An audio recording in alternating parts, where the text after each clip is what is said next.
Good morning, everyone. Thank you so much for joining us on the Blowback Roundtable. I have a couple great guests with us, and our usual co-hosts aren't with us today.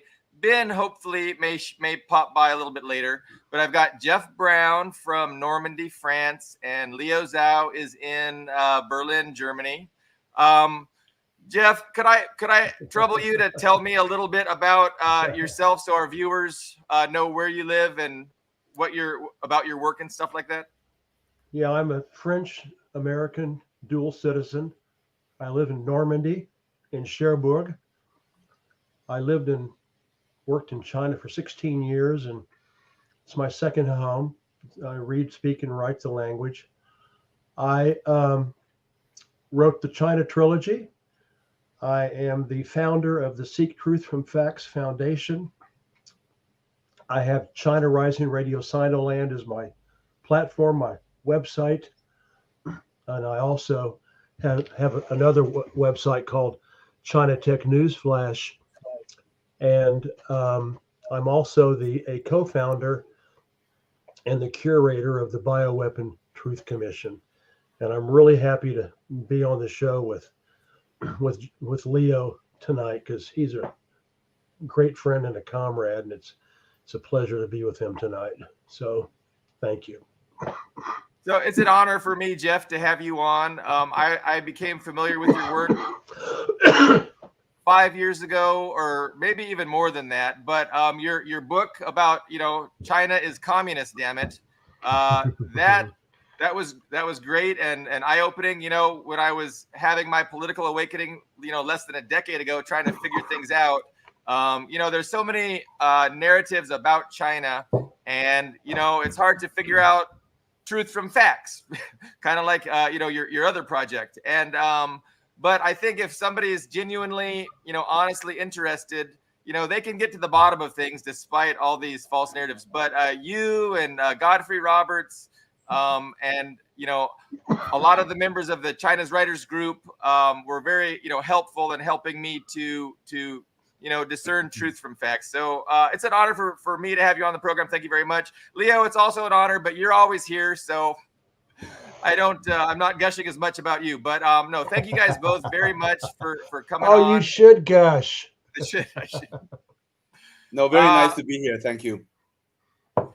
So this is just very interesting times. Like the times that we're living in right now are historic and momentous. You can't overstate that enough.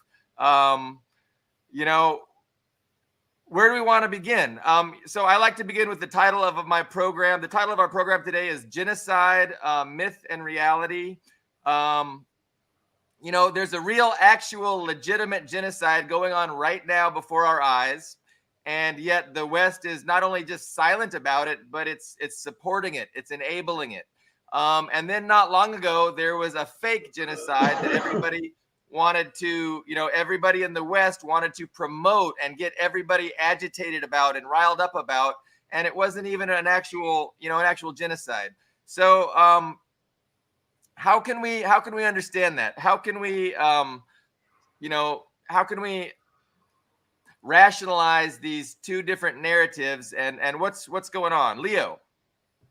Well, I would just like to ask all of the liberals who buy into the fabricated genocide in Xinjiang, China, for which all of the Muslim majority countries have applauded, have denied.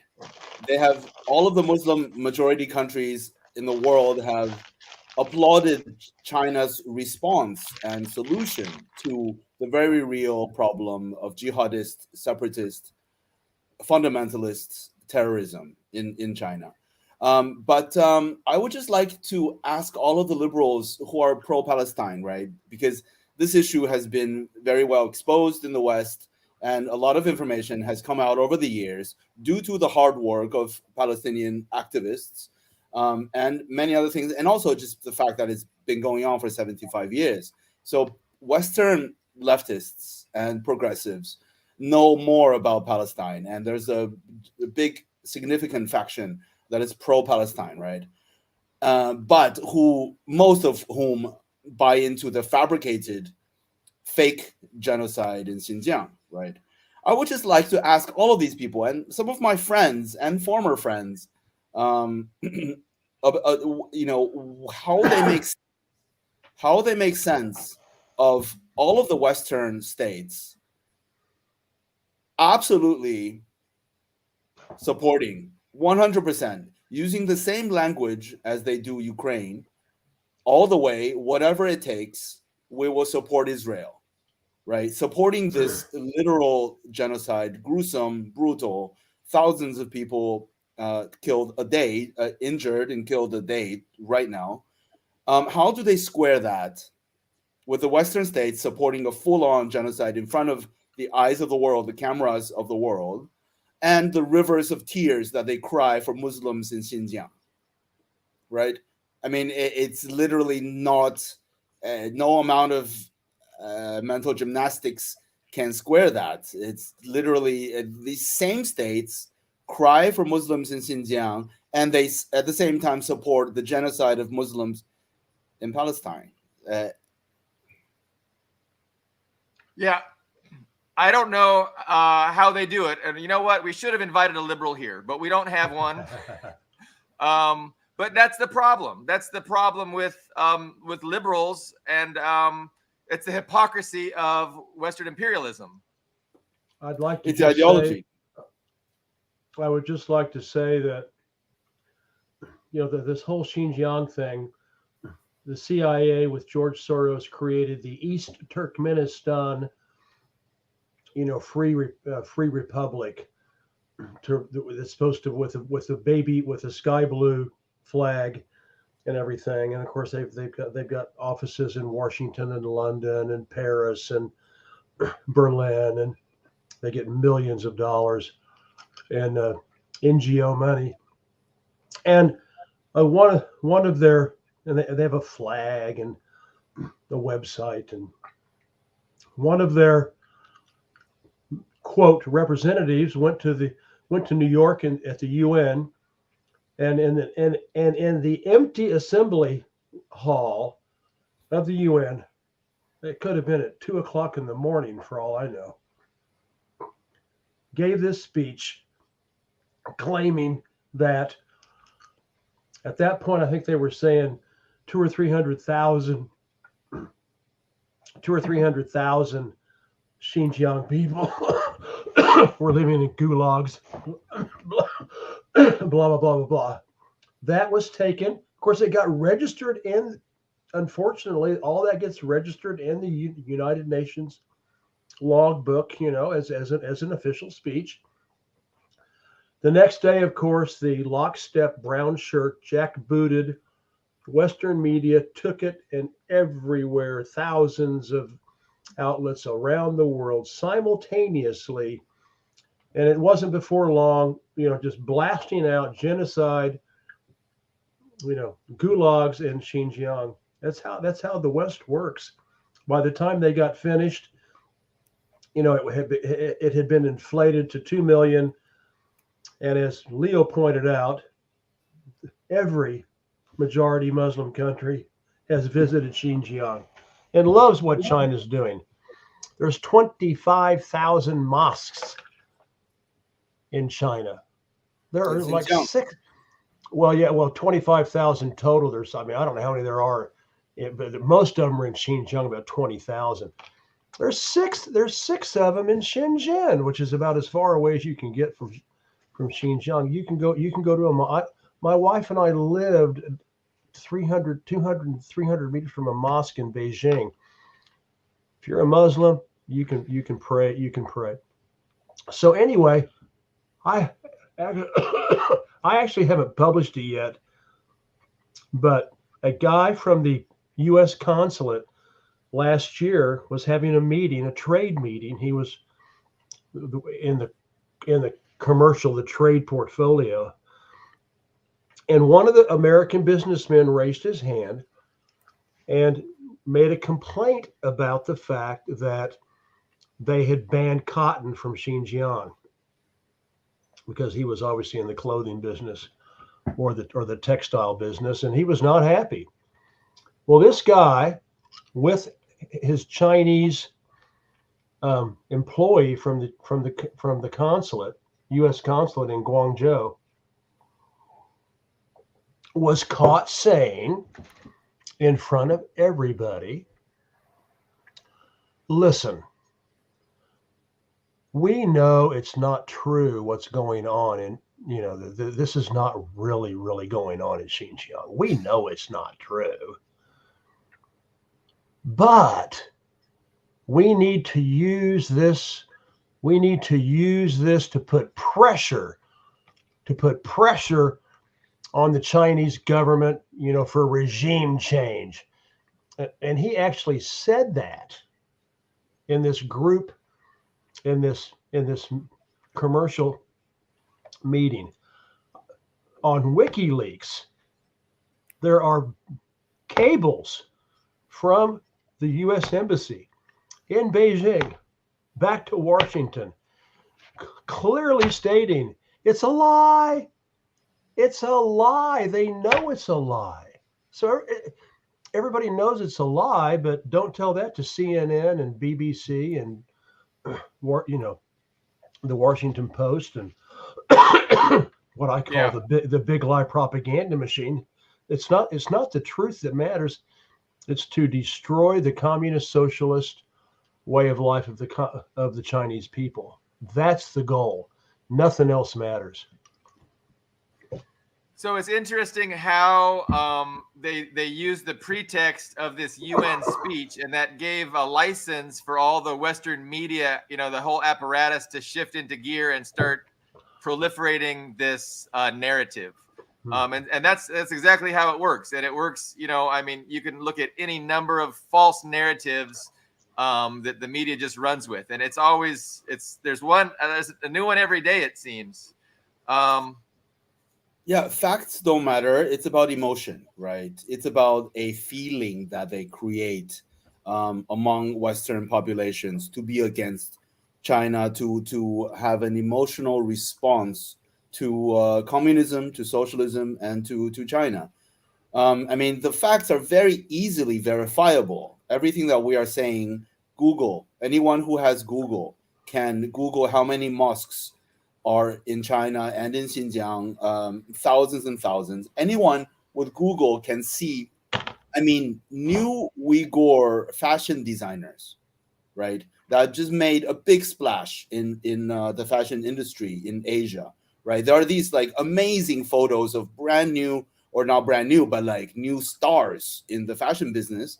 The runway shows in Xinjiang. There's the thriving pop music, electronic dance music culture in Xinjiang, right? There's like new pop music coming out of Xinjiang that sounds like a Turkish Chinese version of Depeche Mode. Some of the songs, it is really good music. I'm a DJ myself. I play some of it in my sets, and I have some of it uploaded on my SoundCloud. But it's just, remember the amazing Jewish pop music industry in 1930s Germany? It did not exist. It doesn't exist. I'm making a facetious, sarcastic joke.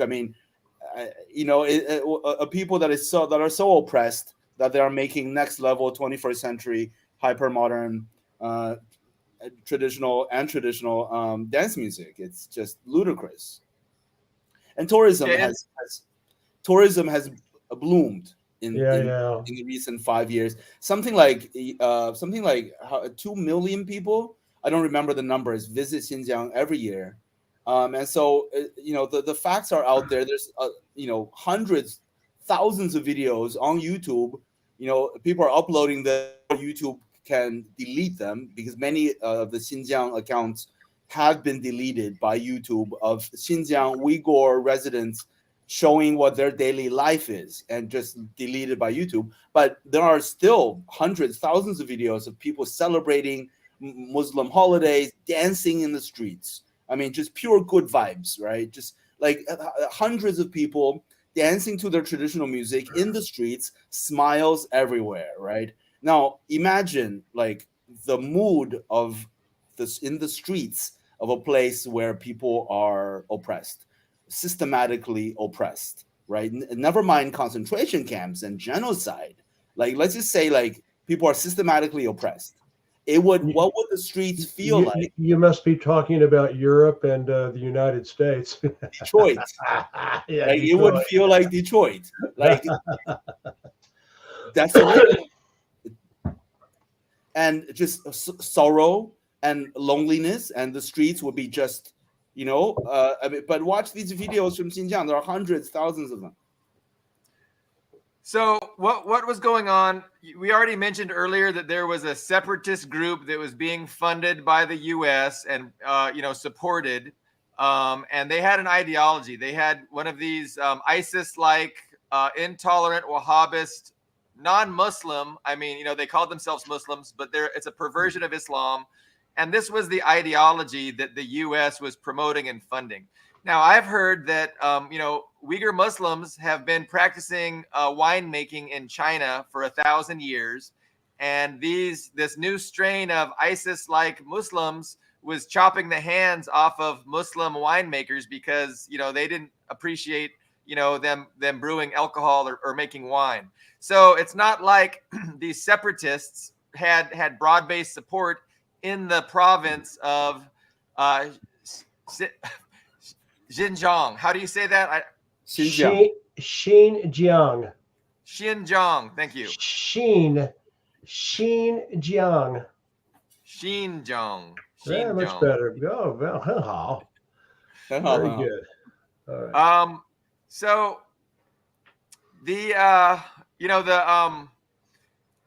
this movement that the U.S. was promoting was engaging in legitimate acts of terror, and there was many big, huge terrorist actions that resulted in, hundreds of deaths. So during the Olympics, my wife and I were living there when it happened. That we were living there in 2010, 2012, during that period when these black they were training them in Iraq and Afghanistan and Afghanistan and other countries.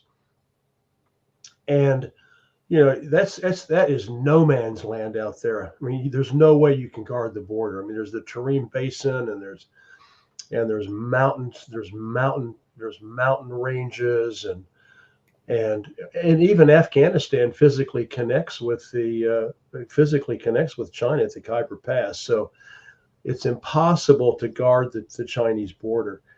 And so and these people were coming in. There was Kunming. Yeah, I remember we were one in Kunming where they were black suits and turbans and stabbing people with knives and swords. Well, once China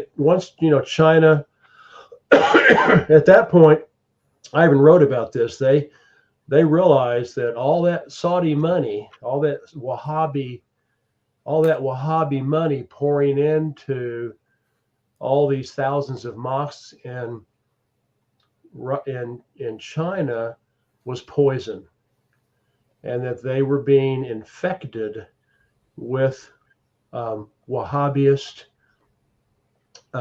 extremist Muslim ideology, and it's not just Muslims. There's Catholic extremists. I mean, it's not just, and obviously Jewish extremists too. And so anyway, they went in and they got into all the mosques, got rid of all the ideology out of all the mosques, and realizing that they really couldn't guard the border that well, they decided to internally make the people reject, because for those people to have gotten to Kunming, they had to have help internally. They didn't just get they had to have help. And so the Chinese government decided to really push, nationalism, patriotism, civilizational behavior, etc. Massive campaigns. And that's what they were using, these photographs of people in a classroom who were learning about civilizational, China, etc. and using those photos to say they were in prison camps. Well, I can't remember when the last one was. Kunming was one of the last big ones in, I think, 2012 or 2013 or something like that. How many internal terrorist attacks has China, Muslim inspired, and well, actually any, other than some disgruntled parents and stuff, that does happen where a guy goes off and stabs some kids at a school and stuff, but that's more mental illness than anything else.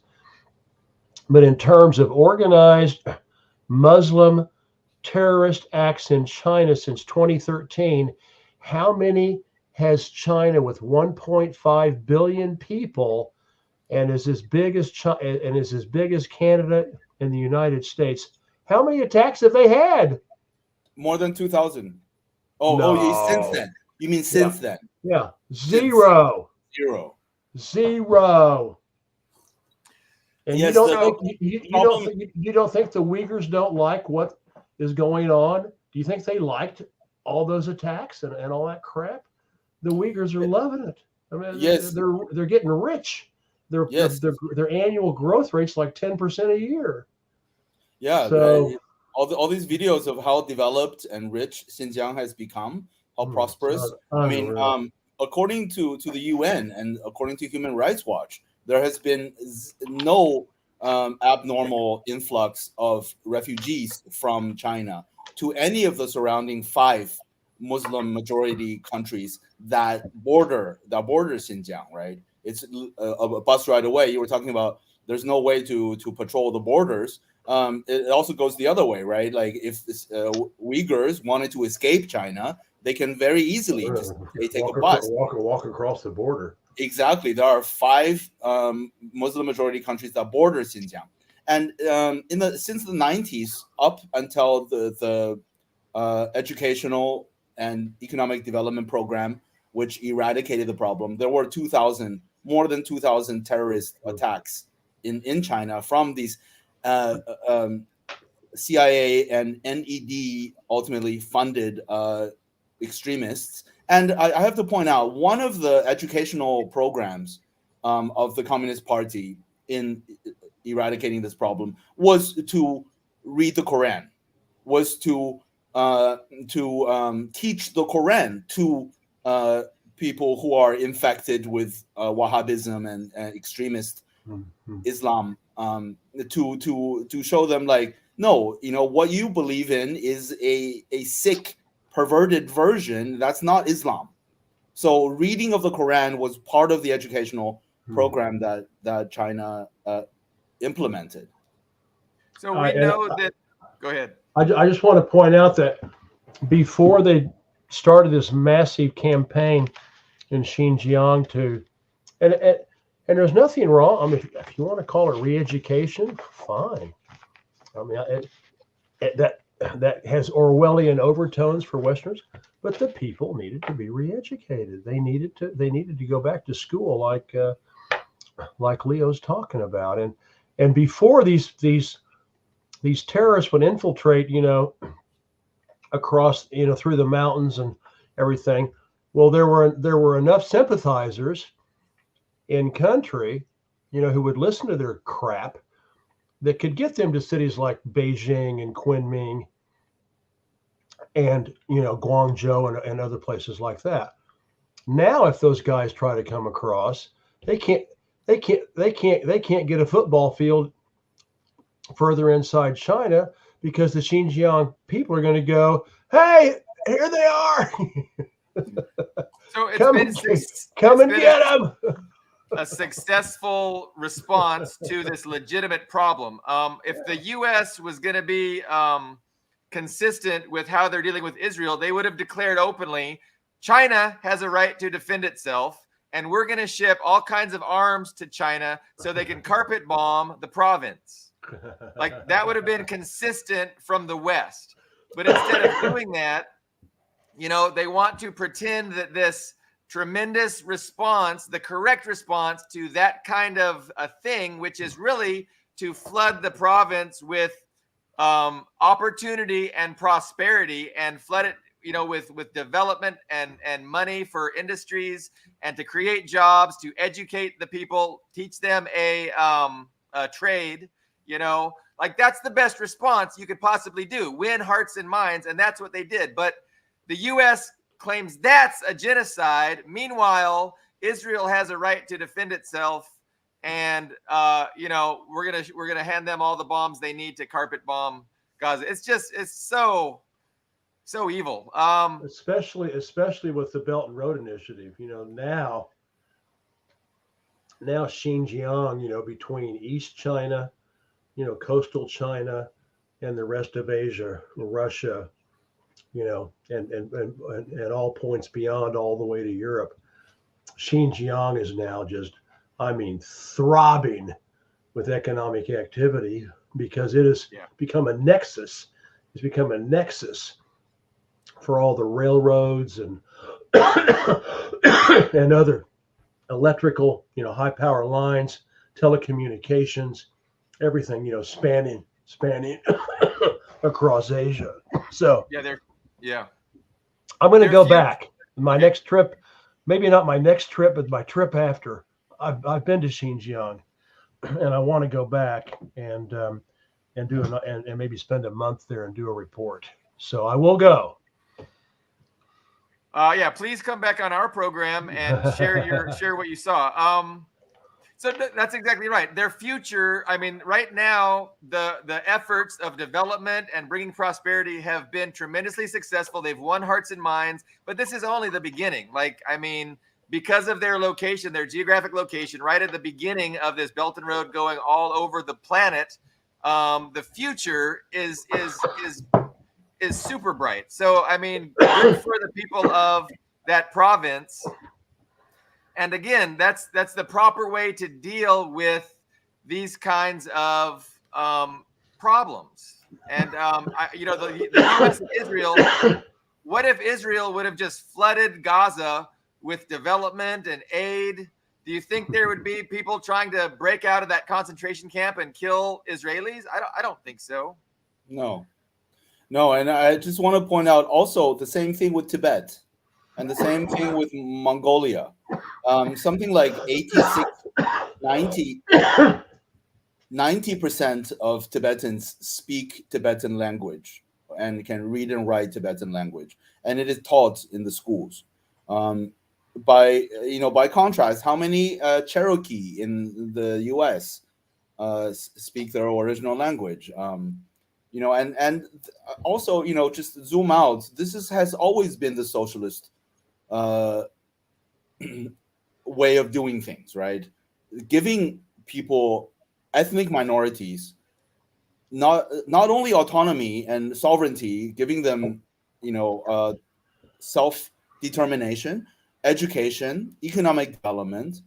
I'm talking about the Soviet Union. In all of the ethnic minorities under the Soviet Union enjoyed massive economic development, right? Completely opposite of the policies of the Tsarist regime in Russia before the communist revolution. Completely overturned that. The Soviet state funded the creation of alphabets for many of the ethnic minority languages in China too. China as well. Massive funding for revival of and protection of ethnic minority cultures. This is consistent with all of the socialist countries, and the West has always told lies about socialist countries and how they, right now in Berlin, it's absolutely sick. I personally know people, in particular, Boryat, one Boryat who's a successful artist, and he's invited to Germany, and he lives here now, and he's given grants to produce shows about the colonization of his people by the Soviet Union, by Russia. It is absolutely disgusting. And this guy, he gets a lot of love and a lot of money for doing this stuff, and he's just like, I'm like, okay, right here on Wikipedia, it even says that your language, the Boryat language, the script was funded by the Soviet Union. So how is that cultural genocide? Like, I don't, how? And he has no answer. He just said, well, maybe they funded our language, but, they oppress us. And I do want to point out that, go ahead, Leo, if you want to finish. no, go ahead. I do want to point out that I call the Chinese government Baba Beijing because it's paternalistic, it's Confucius and very paternalistic. So Baba Beijing, when the CIA rigged, the attack in Lhasa, the capital of Tibet, in March of 2008, as a way to try to trigger a massive boycotting of the games. And it was so patently done by the CIA. It was so obviously done by the CIA. It didn't work. Of course, the 2008 Olympics will go down in history as in Beijing, will go down in Summer Olympics. Will go down in history as one of the greatest Olympic events ever.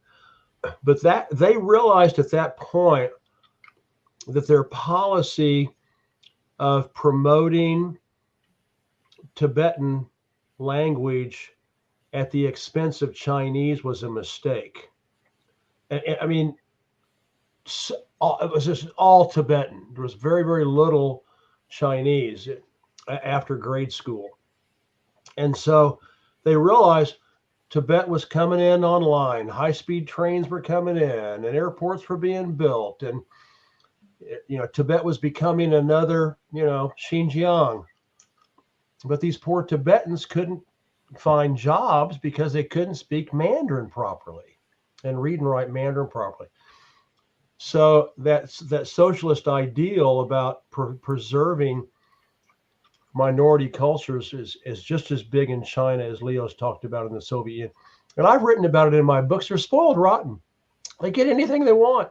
Whatever they ask for, they get, because the Chinese government wants them to be happy.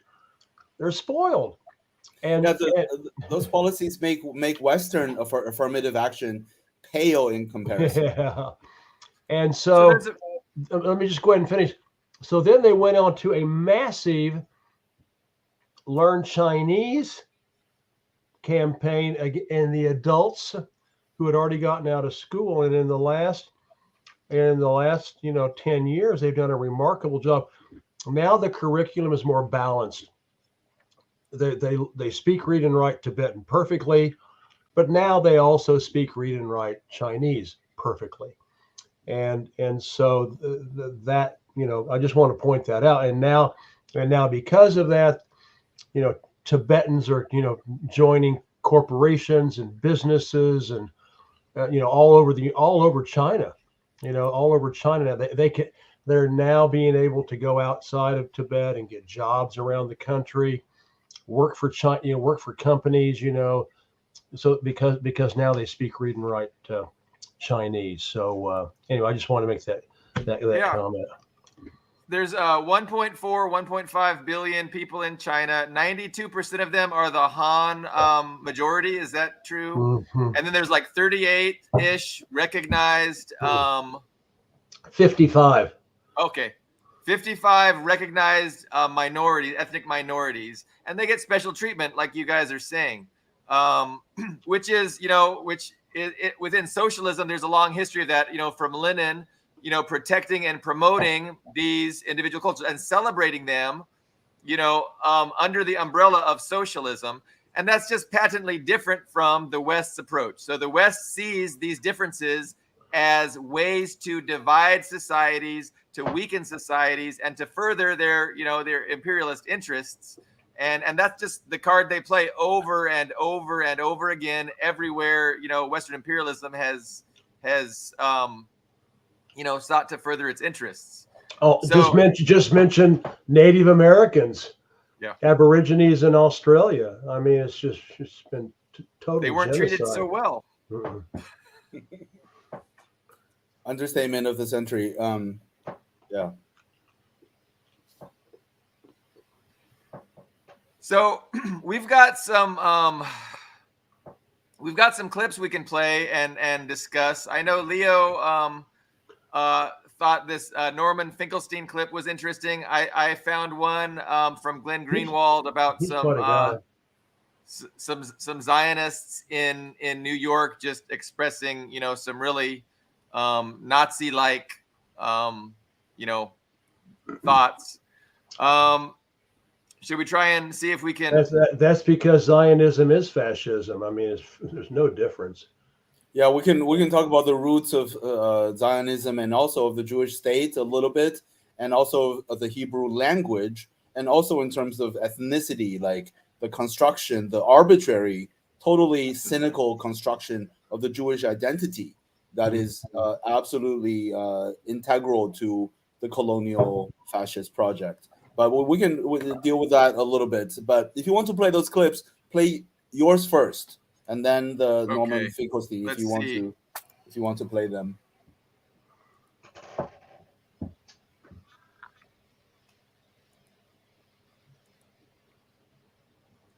Fuck Palestine! Palestine to my dick! What do you think the response should be from Netanyahu and the military to Gaza? Kill all Palestinians! All of them! Not one left from the river to the sea. Palestine will be deceased! And Israel need to do like this. You see? Now Gaza. Like this. Gaza need to do like this. Or like this, but all this Jewish. Two options. What do you think the response should be to Gaza? We gotta wipe them off the fucking map. I'm That's- talking about every fucking planting them like a parking lot. Yeah, They're planting them out once and for there's all. Get rid of that. nothing else you can do. They proved to us that there's nothing else you can do. We tried, and We tried everything. It doesn't work. You get the gist. Is that true? Did Israel just try everything? Did they just bend over backwards? Is that true? Well, I'd like to point out that this genocide, I mean, people are, it's popular to talk about, 1948 when the United States and Britain forced the creation of Israel on the world. But it really, really goes back to 1917 to the Balfour Declaration. And that was basically when the Rothschilds, which is the Jewish banking family that controls non-socialist, communist, global banking, signed with the United States and with Britain, declared that there will be a Jewish state created in in Palestine. Immediately, money started in 1917. Yeah. Money started flowing in. Jews started pouring in. They have been stealing, raping, exterminating Palestinians, not since the 67 war, not since 1948. 106 years this genocide has been going on. So we've really tried everything. I mean, they have, and of course this, and I'm sure Leo knows a lot more than I do about it, but it just goes, the Jewish Torah, which is basically the Old Testament, approves all this. We are not, the three of us are not even, we're subhuman. We're subhumans. We don't deserve to live because we're not Jewish. So the Jewish holy book, the Torah, sanctions stealing, piracy, rape, plunder, genocide, extermination. It's all perfectly legal in order to preserve the Jewish people. So I have no sympathy for the Jewish. I have no sympathy for Israel. I have no sympathy for and I keep seeing this. Well, remember not all Jewish people are Zionists. Well, tell that to the poor Palestinians who are being slaughtered like dogs. Do they really care? Anyway, Yeah, Leo, for Leo. sure. Average citizens of Israel are complicit to an extent, but we should make a distinction between the Jewish religion and Zionism, a very big difference, because those extremely ethnocentric and violent passages exist not only in the Old Testament of the Jewish religion, but also in Christianity and also in Islam as well, right? These Abrahamic religions all come from a time 2000 roughly years ago, or Islam is younger, but they all contain passages like this, as well as very humanist and very communal sort of ideas in them. But the Jewish religion being the oldest, right? The historical development is such that it was perhaps the most patriarchal and the most extreme in some of these aspects. But again, like, I think we should definitely make a distinction between Zionism and the Jewish religion. I think this is very important because Zionism is entirely a fabrication. It's entirely a construct of the colonial powers. It's from its inception. I'm not an expert by any means. I've only recently started researching and studying these things. But the Hebrew language was consciously, deliberately created very, very recently in the 20th century, using Yiddish, some aspects of the old language, but combined with other things. And it's the thing itself. The language is sort of a very modern construct. And we have to bring in a little bit of ethnicity. I don't want to go too deep into it, but what we think of as Jewish people, as an ethnicity, doesn't exist. It is a religion, it is a culture, right? If you wanted to talk about Semitic peoples, right, the people living in Israel are not Semitic, like the vast majority of them. They are Europeans. They have European blood. They have European ethnicity that were moved there, and they are the upper crust, right? They are all the landowners are all, they look white, and the more brown, the darker skinned Jewish people from Ethiopia, from North Africa, from everywhere, are run the shops. They have small businesses, and the ones from Africa tend to be service sector workers. It is absolutely a racist state within Israel, and of course the Palestinians are the lowest and have like none of the rights that Jewish Israelis enjoy. So from its inception, like, please, I would encourage all of the viewers to research into the creation of the Hebrew language, and also the wholly arbitrary ethnic category that is Jewish, that has been created in a very cynical way. Now, also, just to expand on the Zionist entity and its history, right?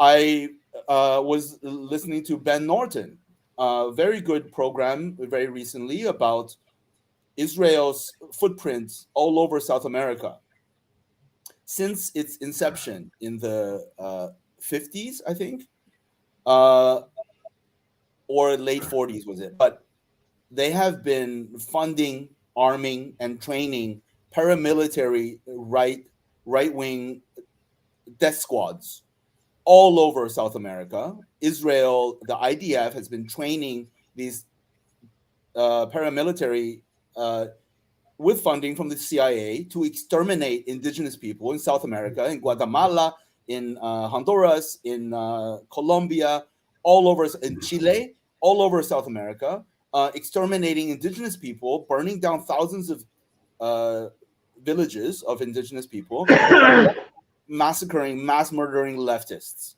by the tens, hundreds of thousands for decades and decades, right? And of course, in Africa as well, the IDF has been doing these kinds of activities all over the world, and from every angle that we look at, Zionism itself, it's not just like Wahhabism is a perversion of the Quran. Zionism is a sick, anti-Jewish ideology. It is a fascist colonial entity from its inception, and it is nothing but. So I've written a few things on Facebook, and to your point, Leo, Zionism began around the turn of the century between the 1800s and 1900s, and Theodor Herzl convened the first Zionist Congress in Basel, Switzerland in 1896. But it was predicated on this pseudo-scientific understanding of race. And it was predicated on this false understanding that Jews are a race that have these intractable genetic differences from non-Jews, and they can't assimilate. And efforts to assimilate Jews with non-Jews are always going to end in Jewish suffering and Jewish people, being oppressed by their Gentile neighbors. So the solution to that was to make their own state. Unfortunately, they wanted to make their own state in a region that was 95% non-Jewish. So from the very beginning, Zionism was not going to accomplish anything without terrorism, ethnic cleansing, and land theft. So terrorism, ethnic cleansing, and land theft are inherent to Zionism, not Judaism, to Zionism. But before they, the British, mostly the British, carved out a piece of Palestine to establish Israel. There were at least two prior attempts or ideas, plans to establish a Zionist state in other parts of the world. I'm pretty sure the first one was Uganda. There was an attempt to establish a Zionist state in Uganda, and then in the 1930s, during before the war broke out, before the World War II broke out, there was a pact. This I just learned about recently. There was a pact, a plan that didn't go through, but there was a plan between the Japanese colonizers and the Zionists called the Pufferfish Plan.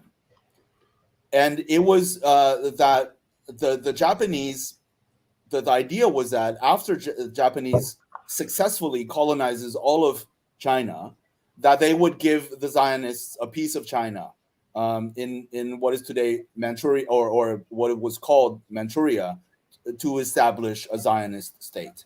So this idea didn't go through, but those were some previous attempts to establish this fascist colonial tool of the also, Western powers. Madagascar was looked at.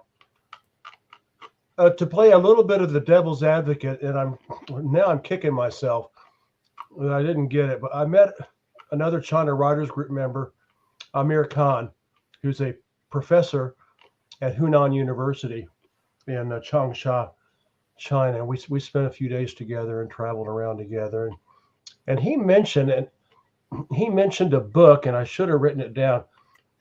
He said this book really was amazing. I think it was a Canadian writer. And it was a history of the Jewish people going back to 2000 BC or 15. Well, Abraham supposedly lived about 1500 BC. So it was basically a history of the Jewish people. Of course, Abraham left Mesopotamia after a civilizational collapse there, wandered around the desert in his sheepskin and his camel skin tent, and finally, landed in Palestine, etc. But he and Amir's, and I'm really sorry I can't give it to you tonight. And I asked him for it, and we've had email problems, and anyway, now I'm kicking myself for not getting it. But he said that this guy points out that in order to survive, the Jews have always been a tiny minority. I mean, they're only 2.4 or 1.8% of the American people.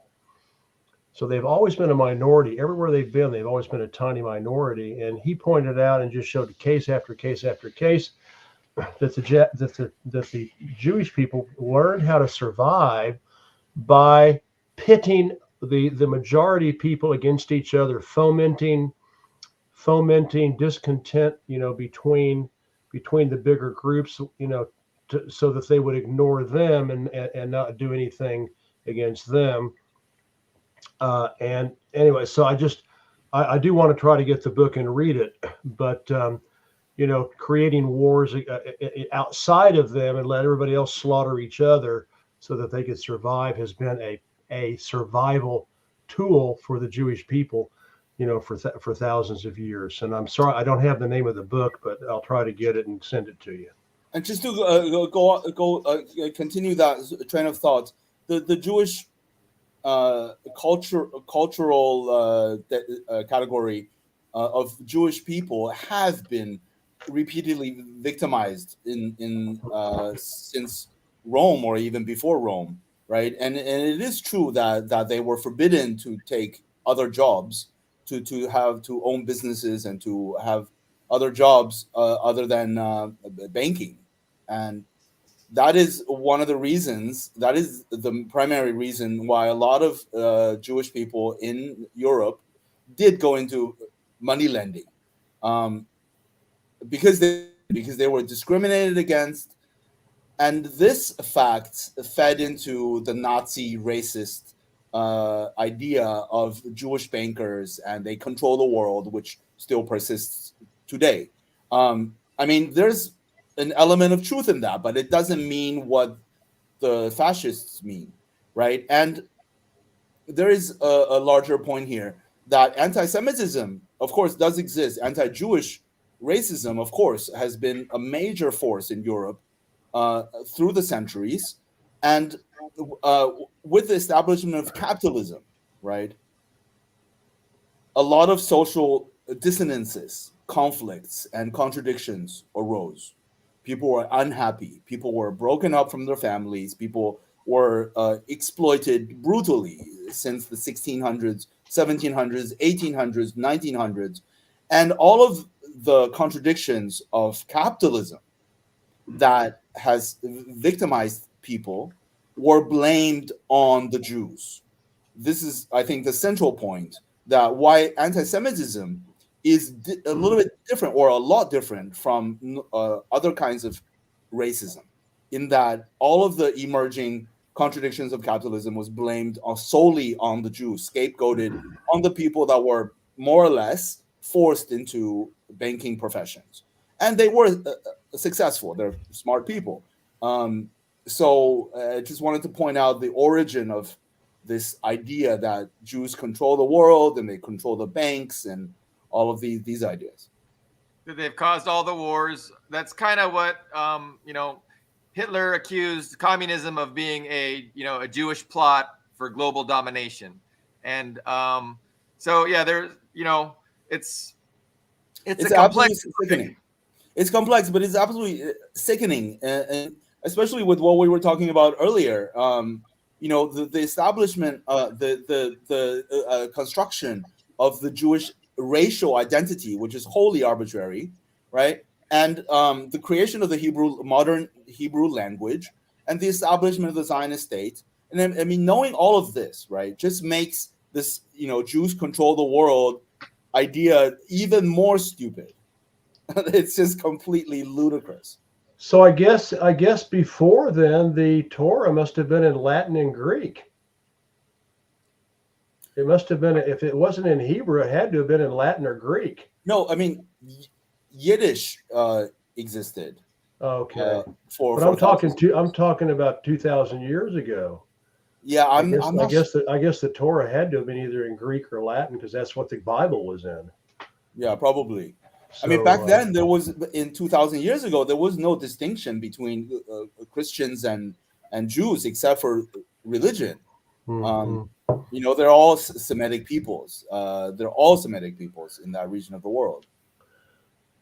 Ben, thank you for joining us. Hey, sorry I'm late, guys. I just wanted to hear it out. I didn't want to interrupt a really interesting conversation. Hey, guys. Jeff, first I want to congratulate you not just on the great book, but the foreword from one of my personal heroes, I think, Andrei Blicek, for getting that. Oh, yeah. One of my good friends, great friends. Rest in peace. Absolute role model for me, that guy. But I thought this was interesting. Where do you live, Ben? I'm just curious. I'm in Hungary, where this trope is used all the time with George Soros, who is an actually hugely damaging person, but everybody in Hungary thinks that's anti-Semitism from the Orban government, because we don't like Soros. So it's being used all the time.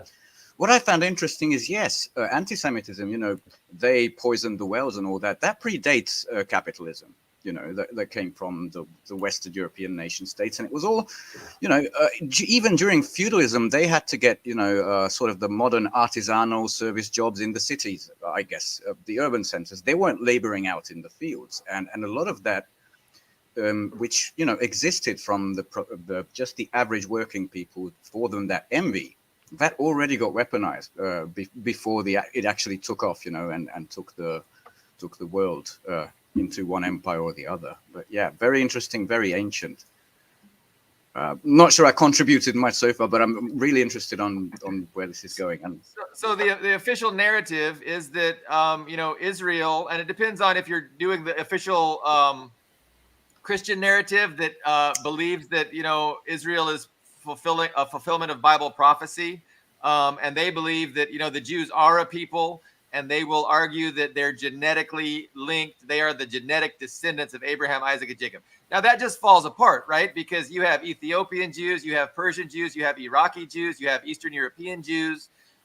It's ridiculous to propose that all these people have a genetic link to Abraham that's stronger than, say, the genetic link the average member of Hamas has to Abraham. So Shlomo Sand, in his book, The Invention of the Jewish People, he asserts that, the average member of Hamas has a closer genetic linkage to Abraham than do any of these white European settlers that came over, during the last 100 years. But the other thing would be the religion, right? Well, okay, you're Jew because you identify with the religion of Judaism. But the problem is the vast majority of people in Israel aren't religious. They don't adhere to any, they're not Jewish in the religious sense. They claim a cultural heritage, but they're not, believing religious Jews. So yeah, it's these things are if you have the time to research the official narrative, it becomes obvious, doesn't hold any water. And if you think about it deeply enough, you realize that Israel ought not deserve our support for their terrorism, ethnic cleansing, and land theft that continues and has gone on for the last 100 years. Has to be said. But a lot of people are, too busy, and they just kind of passively absorb the Western indoctrination that we're all subjected to. So a big problem is, although I will say I'm surprised about how much pro-Palestinian expression is percolating in the media. But the big problem is the big lie propaganda machine. I mean, they said there was a UEFA, the European football. Oh yeah, the European Football Association is telling people you can't fly Palestinian flags in any of the stadiums, in Europe. Well, they're doing it. Oh, Celtic, which is a Scottish one. They just dressed everything up. The latest I've seen was an Irish team. And that's the thing, that this is in the West. What is called the Global South is automatically with Palestine because they know the boots, everywhere. But even in the West, I mean, I monitored last week and I got to about 24 cities in the collective West where there were these mass protests. I mean, things have changed. For Palestine. Pro-Palestine. I have to point out, even within Israel, there are a lot of pro-Palestine voices, right? There are a lot of good Israelis who recognize the injustice that has gone on for 75 years, right? There's a diversity of opinion within even Israeli media. There's a lot of criticism of the administration, and they're continuing. Oh yeah, and they want Netanyahu out, rightly. Yeah. Policy of the apartheid regime. I mean, they're actually they're not. Many of them have been suppressed, but actually, even today in Israeli media, there's some dissenting voices. There's a diversity of opinion. Compare that to Europe. Compare that to Germany. Like, any dissent is just completely suppressed. They just last week they arrested Jewish pro-Palestinian demonstrators here in Germany. It's absolutely insane. Let me add to that point, and it also kind of talks about what Jeff was saying about, Judaism in the Torah. And I think Leo gets it right in that, the Zionism is a perversion of Judaism. And, there's a way to interpret, the Torah in a way that, makes it okay for Jews to do unto others before they do unto them, but there's also, the Orthodox Jews. There's a lot of Orthodox Jews in New York City, for instance, and they're pro-Iran, they're anti-Zionist. So there's a good, religion is like, it's like, you can do that with any holy book, can't you? What's that? You can do that with any holy book. You can use it exactly. So it's very malleable, and it depends on what your interests are, and what kind of a person you are. That's the kind of religion you're going to get from your holy book. But I wanna get the best from the holy books, and so I denounce Zionism and interpretations of holy books that are bad for humanity. When I talk to people about the Old Testament and all the, I mean, genocide. In my opinion, it's a pretty god awful It's amazing that God slept through all that. Yeah. Anyway, and they say, well, don't read those parts. Just read the good parts. Yeah. And I say, yeah, what the problem is our world leaders are the ones that read the bad parts. I mean, that's exclusively. And they have the Zionists are the ones that read the same passages in the Torah. It's okay. Neocons. Neocons. And the fundamentalist Christians only read the most horrible parts of the Christian Bible as well. Yeah. And they have nukes, That includes Netanyahu, that includes Biden. Well, that's a scary concept altogether. What are we to make of the near-term future? Alexander Mercurius yesterday was alleging that 2 more carrier groups are on their way, are being deployed. He was suggesting that makes 4 total in the Mediterranean. Now, I didn't get any confirmation of that. I tried to check the news to see if there were in fact two additional carrier groups, but we know of the 2 that are already headed to the Mediterranean. Assuming 2 more are on deployment, can we see clearly that the U.S. is looking for a war with Iran, or is it bravado? Is it an attempt to just warn Iran not to intervene if there is an invasion of Gaza? Jeff, I want to hear your take on what the short-term future portends in Israel-Palestine. Well, of course, we know Iran is funding the Houthis in Yemen. We know Iran is funding, Hezbollah in southern Iran. We know that the Iranians have forces in Iraq. We know that they're helping Syria. And so,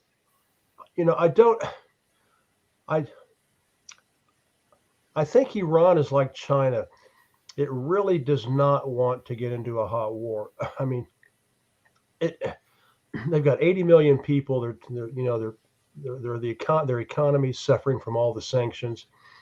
I think Iran would like to avoid a hot war right now. And this is so clearly, I mean, you can just see it in the headlines.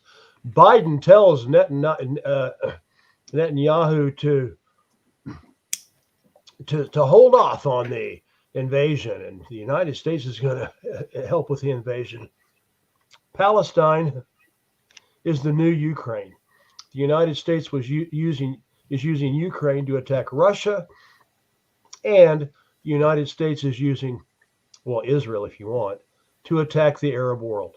Basically, that's what it boils down to. You know, I think it would be an embarrassment for the West if Iran does get involved. I think what they'll try to do is try to keep feeding as much material to Hezbollah. Remember, Hezbollah has not gotten involved at all so far. Just some skirmishes. They took out a few tanks and the equivalent of throwing a rock. Yeah, they really yeah. But Hezbollah is the 800-pound gorilla. They're the ones that have over 100,000 missiles. They're the ones that really, really scare Israel. They're the ones that kicked Israel's ass in 2006. I mean, Israel got its ass waxed in 2006 by Hezbollah. Yep. And now Hezbollah is much, much more powerful than it was. So I think, I mean, you know, in my sort of bravado, you know, I'd love to see, you know, Iran raining, you know, missiles down on, you know, Israeli airports and American bases, you know, occupying forces in Syria and in Iraq, but the people can't afford it. And all the United States would do would just, you know, rain missiles down. And of course, in Iran would try to avoid civilian casualties. The United States would be dropping bombs on downtown Tehran and Isfahan, and they don't give a shit. You know, they'll be bombing schools and hospitals. I mean, that's what we do. And so I think what's going to, you know, obviously the ground thing is going to work. They're going to pull it off.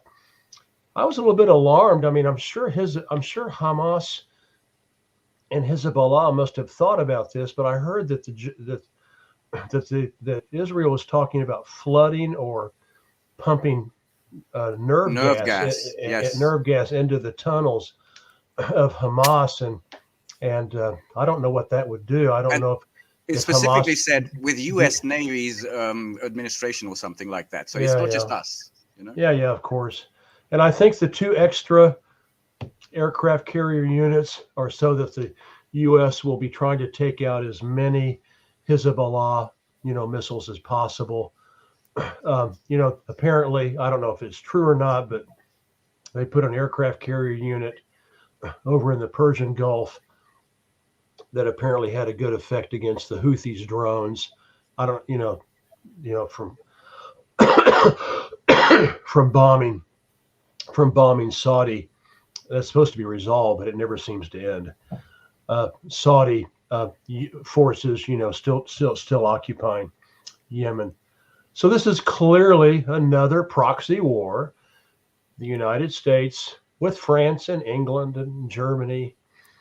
Again, the only 2 countries in Europe that have any integrity and any sense of history and any sense of decency are Hungary and Serbia. And 1 person in Spain. Let me just add that, because that woman is a legend. Yeah. You know, Orban and Vucic, and they're the only 2. The rest of France. I mean, I see the TV in France, and it's just like I just want to vomit. You know, listening to Macron and you know mini Macron, and so that's what I think Hezbollah will have to get involved. I mean, if they go in full force into Gaza, Hezbollah will go into will attack, you know, Israel. I think another very interesting one is Iraq and Syria attacking the illegal forces there. You know, the Iraqis a year and a half ago asked the Americans to leave. Of course, they're an occupying force. They're occupying the eastern third of Syria, and I saw a headline. General, you know, whatever his name, says that the United States has been attacked by Self-defense. Yeah, self-defense. 12 times in Syria, and no, 12 times. Was it 12 times in Iraq and 3 times in Syria? I don't know. That would be an interesting play, because of course Iran could flood across the border. All kinds of nastiness to cause the Americans, hell, in Iraq and in Syria. So interesting times, but there's clearly going to be a war, and just like in Ukraine, and to sit there and say, oh, this just happened. No, this started happening in 1917, and with the Balfour Declaration, and millions of people have been slaughtered and exterminated and ethnically cleansed over the generations. So that's my take. It's maybe not a brilliant answer, but I agree on major points, but I'd like to sort of add a little bit of a wrinkle or my thinking. Anybody seen the new Economist cover, which is a British billionaires magazine, and the main story of it? It's America's test of might or something like that. America's supposed to show in the Middle East that it is mighty because most of the world doubts it. They see America in decline. So the Brits are very much cheering this on. But go back, not much, a couple of months, we had the BRICS, the Belt and Road Forum, right? Expanded to BRICS 11. It was going to include Saudi Arabia. It was going to include the UAE, right? And of course, China made that amazing diplomatic strike like this, ended the Yemen war. The Saudis were getting along with Iran. Earlier it was the Sunni Crescent around the Wahhabis, and that turned into, I think, Scott Ritter described it as the cross of chaos. And it was diffused, The whole region was going into a peaceful reconciliation, and that's when the US and I'm not sure about this whole, what is it called now? 10-7, the 10-7 attack, right? Where it came from, Pied Piper versus real intelligence failure. I'm with a real intelligence failure, but the reaction was absolute panic. And now, all of that progress, that's what it seems lost, because the multipolar world is just marching around the border. And that means expulsion of the US's influence from many, many regions. And this was the region that they said, fuck Ukraine. We're not going to let this happen, because this is oil nation. This is oil central. And that's why, they're just moving ahead and ahead. It's signals, it's posturing. That's why we're going to get, did you say 4 carrier groups? How many does the US have? That's a good question. I know there's 2 in the Mediterranean. Alexander Mercurius was saying that he heard yesterday morning that 2 more were being deployed, and he suspected they were going to go to that area of the world, but I couldn't get any independent confirmation of that. But that was something he said on his YouTube. And yet the escalation always comes from the Western side. What I've heard from Iran, both at the UN level and at home, is don't. This could get out of control. Please don't fucking do this. And always from the other side, this thing. I agree with Jeff on that Iran, it's not in its interest, but it's not because it's poor and under sanctions. It's finally opening up to the world of the sanctions. It would be in a group with China, North Korea, Russia, who no longer give a toss about the sanctions, and it can start exporting. In the constitution, scientific is enshrined in Iran's constitution. Every year they have the equivalent amount of mathematicians and engineers as the United States has. You mentioned they had 80 million people, right? The US has 330 million. It's a highly advanced scientific. They built an automotive industry from the ground up. These are serious, sophisticated people that don't want this. But if America engages in this, I don't know if this is from Mercurius, but I agree, it's going to be a catastrophe for them. Of course, the rest of the world as well. But for the US, catastrophe. And just to add to your earlier point about what China is doing in the region, in the Western Asia region, besides the diplomatic inroads, building, besides the rapprochement that China was able to broker, that is going to create long-term stability and peace, or towards that. China is the first part of China's engagement with Iraq is building 1,000 schools. That's only the first part. I recently watched someone travel through the country. Do you know where the most cranes, where the most construction is right now in West Asia? That is Afghanistan. And they didn't make it to a lot of international forums, but they were there at the Belt and Road Forum, man. That's absolutely. And also uplifting of status. And yeah, Absolute. And also, I just heard about this today. China has just completed the first high-speed rail in Western Asia, connecting, get this, Mecca and Medina. or the two most holy places. I mean, this is a seismic. This is epic. This is world historic for Islamic people of the Islamic faith all over the world. I mean, from Mecca to Medina. I mean, that's like world historic. I guess the next step would have been to go to Al-Aqsa, and that couldn't happen. That couldn't be allowed to happen. Maybe I have I do want to point out, I think the resolve of, I do want to go back to a little bit to Palestine. I can't, I'm looking for his email and I can't find it, just like Amir's book about the history of the Jewish people. And I apologize for not being better prepared. But anyway, he's a really cool guy. He's a Palestinian. He wrote a book about the cooperation between the hunger strikers in Ireland and the hunger strikers in Palestine. It was really interesting. There's a lot of that graffiti still in Ireland. You might be aware of this. Yeah. I'm sure there is. And he wrote he's from Palestine. He's a professor in Turkey. And anyway, he just sent an email, and unfortunately I'm muffing his name and I'm not spelling his name right. Did you say it was Amir Khan? Was his name Amir Khan? No, Amir's China Writers Group. Okay, somebody else. Anyway, he just said, I have lost 9 relatives in Gaza. 9. Enough is enough. And then just yesterday, and what I'm trying to find is, he said that the Palestinian people have decided that the era of ethnic cleansing is over, and he said that the Palestinian people have decided that there is no paradise in the Sinai. In other words, they're going to fight. They're going to fight, and this is it. They put up with this humiliation since 1917, and I think that there's going to be a lot of people killed. Thousands and thousands and thousands will be killed. But they killed 8 million. They killed 8 million North Koreans, and the Americans still lost. They killed 3 million Vietnamese, and they still lost. They killed millions of people all over the world, and the Americans have still continued to lose.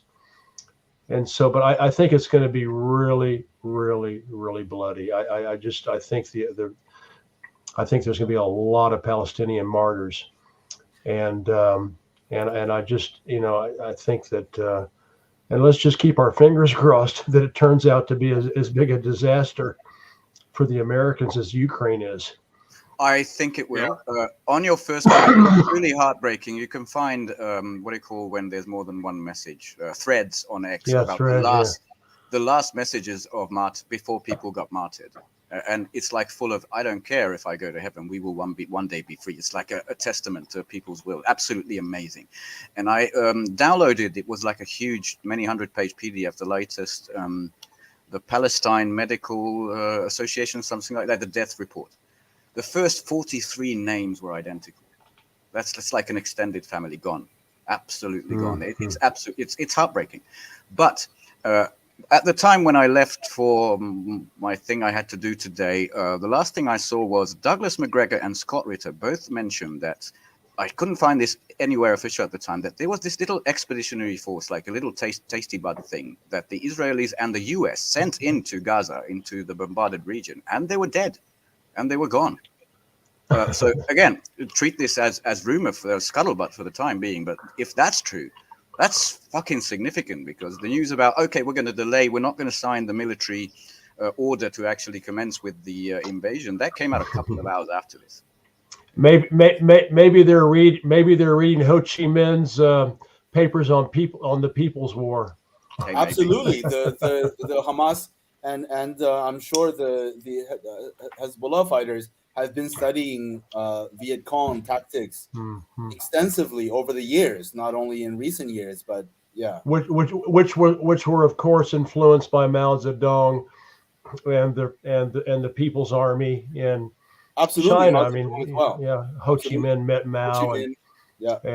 and lapped up everything Mao talked about as far as People's War, and so let's hope that that's what it turns into. And Yeah, I don't know what's going to happen, but I think it's going to be a bloody one. What yeah, I about mean, And I'm just going to drop one more name because Kim Il Sung did the same in asymmetric warfare, and even the Japanese praised him. When your enemies praise you, that Who- means you're someone. Kim Il who Sung, pra- the original. Oh, Kim Il Sung. Yeah, Yes, yes. yeah, Maybe the pronunciation. Sorry. he was another one, of course. Absolutely. just I'm not an expert in military matters, but from everything I'm reading and everything that I'm looking at, there's just no way that Israel and the US are not going to get their asses thoroughly handed to them, diplomatically, militarily, just in terms of like everything on every angle. Soft power is lost as well. I guess Absolutely. that's part of Around. it's not part of diplomacy. Soft power is down the drain now. Nobody's going to Down the believe you that you're for human rights and democracy after this. Let me throw something out there. Let me throw an idea out there. I mean, assuming there's just the two carrier task forces, and they do start, attacking Iran with missiles and planes. Iran, might try and block the Straits of Hormuz, which 20% of the world's oil goes through there, and 25% of the world's natural gas goes through the Straits of Hormuz. So that would cause a global economic crisis, right? And so Iran's doctrine isn't really to project force and win an offensive war against another country. It's to hunker down, defend themselves, and and outlast whoever is trying to destroy them. So that's, they can do that through attrition and through causing economic distress throughout the planet. But what if the U.S. wants that, right? What if the U.S. is looking for a global economic catastrophe as justification to then implement a wider war against China, against shipping lanes? That kind of worries me. I've been thinking along those lines. It's increasingly worrying me too, but there's one problem. Have you checked like a topographical map of Iran? It's like from every direction. It's just basically a fortress of mountains. You need to, I think, refuel your F-18 bomber jet twice just to get to Tehran from the fucking beach, and that American carrier is not on the beach. And Iran has the Fatah, the hypersonic missile, for which this is a sitting. Of course, the U.S. is dominant air force. That has been their major motto for the last 20 years since they've been killing shepherds. And a lot of people don't know that Hezbollah, which apparently has thousands of kilometers of tunnels, and Iran, which has thousands of kilometers of tunnels. You know who they cooperated with to learn all that? North Korea. DPRK, of course. North Korea, DPRK, has been working for 20, 30 years with Iran and Hezbollah to teach them tunnel technology, because that's what the North Koreans had to do when the United States was literally rebombing rubble in the northern half of Korea, exterminating 8 million people. They had to dig tunnels and get as many people out of. They leveled Pyongyang. It was like glass. Yeah. So I think the question for Iran, and listen, man, I don't know if y'all know who Ramin Mazaheri is, but I don't. A wonderful journalist. His book about socialist Islamic Iran is just unbelievable, and I can tell you, if it means victory, millions of Iranians are ready to die. Millions are ready to die. Just look at some. Ready to die. And so, go ahead, Ben. No, I was just gonna say, just look at some of their. They have these. I forget the word now, like religious but singing leaders, and just the spirit you get when they. I think Haydar. That means lion, and it's all about. We're ready to be to sacrifice ourselves for Palestine. for the brotherly people there. The public opinion is, again, it's like Russia for 9 years. Putin kind of held back his people. Don't go in, don't go in. They wanted to go in. Iran is the same. Iran is holding back its people because they want to go in basically now. I had another thought, but When was the last time the U.S. won a military That engagement? happens. yeah, oh yeah, you talked about one point of asymmetric warfare, the one the DPRK practices, the one that Hamas practice, underground insurrection. But everybody keeps forgetting that it's like 30 years since NATO's and the US's prime.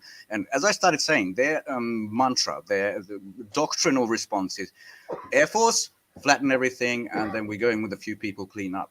And Russia has been advancing since the 2000s in the absolute opposite direction. Is that your strategy? We're going to build the best air defense in the world. The S-400, now identified by Sergei Shoigu, shot down something like 24 jets in 5 days. And they absolutely say this outright, saying, you can try this. This is a meme, but it's a cute meme. Someone said, look, the A-10, and look at all the things that the A-10 killed. It's the tank killer Warthog aircraft that NATO has. And they sent somewhere into the region. And the meme was, what does the Air-10 pilot do when faced with real anti-aircraft missiles? One, die, because that is it. So, hypersonic missiles were built to cut through every defense that the US has. China has them, Iran has them, Russia has them, and it's proven it in Ukraine. And the DPRK. Yeah, they were saying, send in the newer tanks, send in you sent the Patriots, send in something newer. We want to test it against all of this because we can smash them to bits easily on the first week. It's absolutely been dismal for the image of the US, armed forces. If they really want to try this with Iran, that's where I think, see, that's asymmetric too. And they still think it's 1990, I think. Not the military leaders, not the Pentagon, but these, Blinkens, the Bidens, maybe the Nuland Kagans, they still think like that. And for them, this is the prize. We have to destroy Syria, get the Ruskies out, and we have to desroy Iran because it's the bad boy. But it's asymmetric. So we have general agreement. There's not a military, a good military option for the West against Iran in the Middle East. I'm liable to believe that, but I'm worried that the U.S. has the capability to stand way off and to just destroy cities, destroy civilian infrastructure, and suffer relatively light consequences as a result. But I hope that's not true. No, Russia and China are both standing by. The 6 warships from China are parked in the vicinity. In Doha, official Chinese statement says that they are there to escort some shipping or whatever, but diplomatic mission, goodwill visit, something like that. Yeah. But that's diplomacy, yeah. But they are ready, and they're still standing by. And the Russian hypersonic missiles, the U.S. Military has no answer for. Right. Well, I would point out neither Russia nor China has any kind of defensive pact with Iran. Like there's no agreement that if Iran is under attack, that Russia and China are going to defend them. True, but look at the level of coordination. The United States has stated that they're going to defend Israel, right? The United States says they're going to defend Israel. They asked Britain and Germany and France to do the same. Let's not forget. Even Russia and China. Go ahead, Ben. I'll be quick. Even Russia and China, they never said we're allies. We are in this strategic partnership of the 21st century or something. Yeah. And they have been coordinating so deeply, it's like up to your eyeballs. And they've done the same diplomatically with Iran. Where did the foreign minister, Abdullahian, I think, fly? He flew to Moscow. That is the diplomatic heart now of the world. And he knows it because the UN has proved to be useless in this. But Jeff had a thought. I'm sorry, I just had to spit. I just wanted to point out, but don't forget, Iran is now a member of the Shanghai Cooperation Organization. And BRICS 11 from January 1. Yep. And Shanghai Cooperation Organization, which includes China and Russia, was first set up as a military cooperative for military cooperation. Now it's a lot more. Now it's economic. Oh, I thought it was just economic, like the EU once upon a time. I think there's a military. They do cooperation together. They do exercises together. I think that Iran could sit there and say to China and Russia, hey, we're being attacked. We need your help. I don't think they would come out and openly do it, but they could sure provide them with a lot of material and equipment. Yeah. Which I'm sure that China and DPRK are already supplying arms to Russia. I think it's pretty obvious. Not heavy duty stuff, drones and stuff, but it's pretty obvious. Yeah, So thank God You know- Russia and Iran did support Syria and did defend Syria militarily and Hezbollah. But again, that was against a proxy, right? That wasn't against the U.S. directly. So it'll be gamesmanship and brinksmanship, and it'll be very interesting the next couple of weeks to see how everything plays out. It seems like the U.S. has asked Israel, hold off. We're getting all of our assets in place, our anti-air, our carrier groups, and then go ahead. And to see how that plays out in the next couple of weeks will be momentous. And it'll be something that we see, every century kind of thing. Yeah, and the whole world diplomatically knows this is green lighting a genocide. They know it. It's obvious. Once that thing starts, all bets are off. I don't know what happens next. But I think the major... Sorry, you, Jeff, had made that wonderful thing, the 80-pound gorilla or something? 800-pound gorilla. 800-pound gorilla. I saw that somewhere, exactly the same phrasing, and it was about Turkey, because, the second largest standing army. They're supporting Palestine. And I've never seen Erdogan come out like this. There's what do you call them, domestic reasons for this, like splitting with Kemalism and going the Muslim path, especially for the generals. But it was serious. And I don't think he's mostly still what you would call a paper tiger. I mean, he's Iran, a quarter of Iran. When you come to the technology, the real force there. I still don't think Turkey's that big. It has a big standing army, but that's it. And it's a member of NATO. Yeah, and that's in question now by some Republican, I think senator or House representative hinted that they want to kick him. Well, good luck. Another interesting thing is I got, I'll bring up two other points. I don't know how long your shows go, but I'll bring up a couple other points. Is that there apparently is not a lot of solidarity in the Israeli Defense Force. Most of these are young conscripts. They don't want to be there. It was A-okay, to shoot kids, across, who were throwing rocks at you, but it was not okay. But it's not okay to have Hamas with some serious firepower shooting back. And so I've been hearing that there's dissension in some of the ranks. And that was also another reason that Netanyahu was trying to maybe postpone things, was to try to reinforce the morale of the soldiers. I don't know how true that is. It's actually was something Godfrey Roberts put on the China Writers Group. The other thing is, I'm just, Israel has done an excellent job insinuating itself into the Arab world. And it's shocking to see a map of all the Arab countries that now have diplomatic relations with Israel. Morocco and Egypt and the Gulf states. And did Saudi Arabia ever do? I don't think Saudi Arabia has not yet. The BRICS thing would have, made peace between Iran and Saudi Arabia. And basically Biden's answer was, look, I'm going to give you all the stuff you want. Even they call it a civilian nuclear program, but I think we can guess what that would have been. We're going to give you all the good stuff, but you have to recognize Israel. That was the deal. And it's dead now. Yeah. Well, the standouts, Tunisia is now talking about, I actually lived there for 2 years. Tunisia is now talking about passing a law, making it against the law to recognize Israel. Algeria is definitely in the revolutionary camp, but there's just too many other countries, that and I just wonder if it really spills over and goes into a hot war. Will they stop relations with Israel? I don't know. I just don't know. Yeah, there's going to be a lot of pressure on them from their people. Like the governments are pliable, puppets, Western puppets in a lot of those countries, but the actual populations of the country are definitely on the side of Palestine. Mm-hmm. So it puts these countries, these governments, in a very tough situation.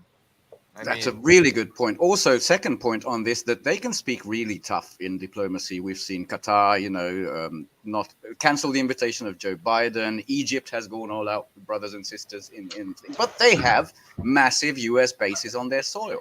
Yeah. That kind of nips any of that in the bud, in my opinion. But those military bases are, I mean, Jordan, the king of Jordan was very passionate, but he has the largest fucking base, U.S. base. Yeah. Sorry, Leo. Go on. No, I'm just saying, like, those military bases can be dismantled as well. Yeah. I was just thinking, thinking that Russia cannot afford to lose Ukraine. China is not going to let Russia lose Ukraine. And I was just sitting there thinking how important Iran is to China for the BRICS, for the Belt and Road Initiative, and for the Shanghai Cooperation Organization. I'm just sitting there wondering, thinking, Russia and China are probably quietly saying the same thing. We can't let Iran lose. No, we cannot let them lose. I mean, then Americans would be, back on the Afghan border, very, very, very, very close to the Chinese border, and on the border with, India and everybody else. And of course, India's in the SCO too. Yeah. So, let's not talk about India. It always depresses me. I know. It's a mess. But anyway, I think that, and China has been unusually forthright about supporting Palestine this last couple of weeks. I mean, they're coming out and basically they've pissed the Israelis off. The Israelis are not happy with the Chinese, because the Chinese are saying that this has been going on for 75 years. So, and it's because there's no two-state solution in sight. And the Chinese administration are very careful. Are very they say everything like everything's in reality 10 times more stronger than what they say.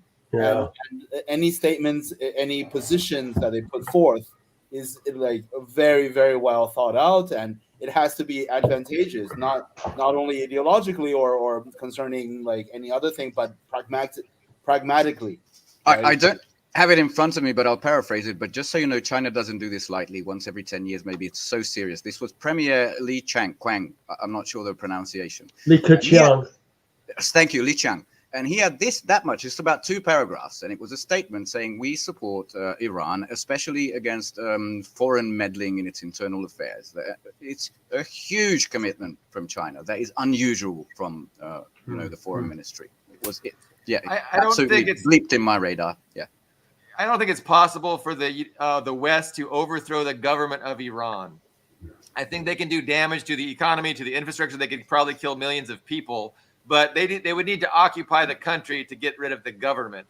So that's not even a possibility. Like, the government's there. They know they can't get rid of the government, but the question is, are they going to do their best to push them back 20 years, economically, kind of thing? Well, like Ben pointed out, you look at a map of Iran, it's like the Himalaya mountains, man.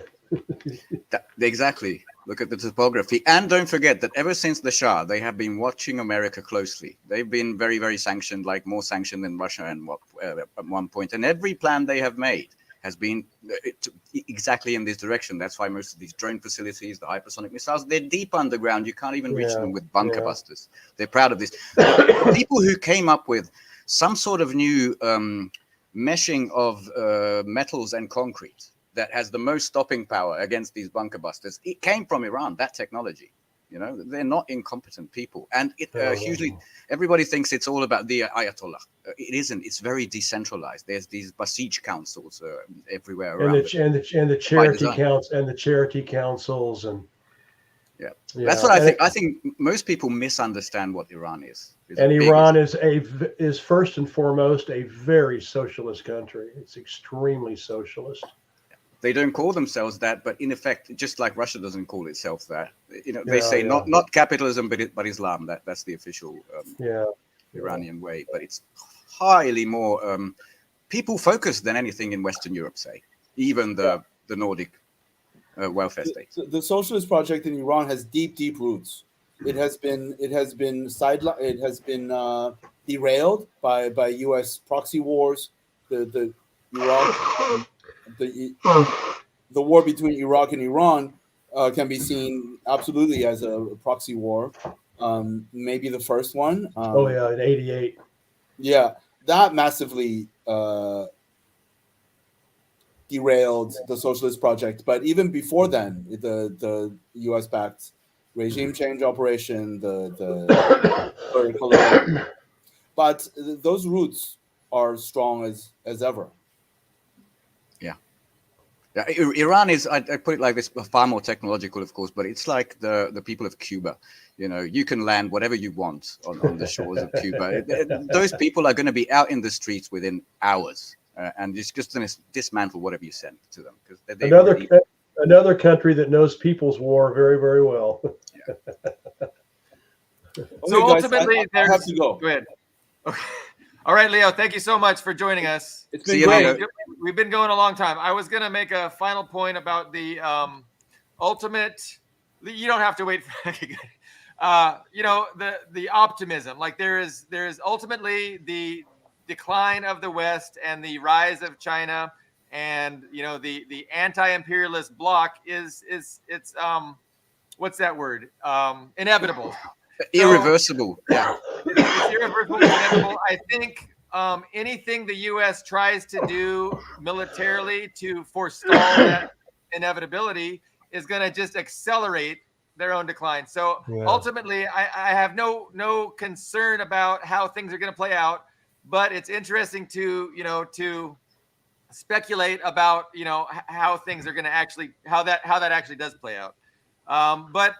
So yeah, I don't want people to think that I'm pessimistic or that I'm worried that the West has any kind of cards to play against the changing shift from unipolarism to multipolarism, because that's just it's an inevitability.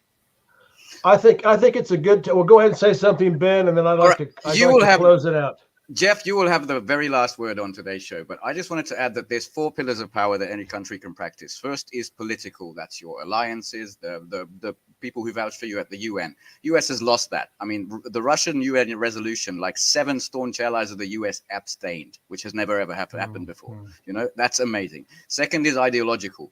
I mean, we are the free market, the democracy, the human rights. That's gone. I mean, what else is there? There's military. And the fourth one is economic, but even that looks down the drain with the absolute increasing like trillions and trillions just to service the debt that the US has while everybody is selling US treasuries and buying gold. It looks like the end game, and the only thing Biden has he doesn't have a deck of cards. He has one card, military, and that is a sign of dire weakness. That's what I put at the end. Jeff, take it away. Well, Ben and I live in Europe. You're in Europe? I didn't. I'm in France. I'm in Normandy. And Billy Bob, in Europe, we like to eat. And our cuisine is really good. Hungarian cuisine and French cuisine are really good. And it's 1945. It's 7:45 in the evening in Hungary and France. I think Ben and I are going to go have a wonderful, wonderful European meal in our own cuisines. And Billy Bob, I hope you can suffer through. American cuisine, because it's not the same thing. Throw that in my face, Jeff, as you leave. Shame on you, sir. Damn. You're absolutely right. You're absolutely right. Just based on accent, I thought Leo and I were the smoking European team, and you were the American team. No, I live in Normandy, Cherbourg. Yeah. Oh, good. Jeff, thanks for giving us so much of your time. It's an honor to be with you and to have this discussion with you. So I thank you so much, Ben. I'm glad you were able to make it a little belatedly. we'll be back on Tuesday. You know, we have some more big names on Tuesday. We got Larry Johnson and wow. Max. What's Max's last name? Blumenthal, maybe? No, your friend Max. Your friend Jeff. Your friend Max. Shoot, his name escapes me. Max Perry. Yes, thank you. So Max Perry and Larry Johnson on Tuesday's program. So I'm excited about that. But no, Jeff, thank you so much. We will hopefully have you back. I'll be back on, and I'm so happy to meet Ben. And of course, Nice to meet you halfway through. Yeah, well, we're not very far away from each other. We're No. Hungary and France is a high-speed train ride away. True. And well, maybe a connection or two, but we're not very far. And you could literally meet for dinner. Well, a little bit late now. We could meet for breakfast tomorrow morning in Budapest. True. All right. And anyway, so good to see you, Billy Bob, and China Writers Group member, and of course Leo Zhao is one of my. I've interviewed him like 3 times or something. He's been on my show like 3. The guy's brilliant, and I wish he'd write more. But anyway, he's just brilliant. So honored and humbled to be here tonight. I apologize for my laryngitis. I apologize for coughing. I was looking for a button to mute myself, and I couldn't find how to do it. I don't know if you can do it in Stream or in in the bottom there's the controls. The left one is mute. Yeah, your picture in the bottom. There's those 3 dots. I think. For me, the left hand. But I didn't even notice, Jeff. I did not even notice. Doesn't matter. Next time I will use the mute button if I'm hacking. All right, thanks guys. Bye, Jeff. Thank you so much. I'm going to go ahead and enjoy some nice Cabernet Sauvignon and have a nice meal. Okay. All right. Bye. Bye, everyone.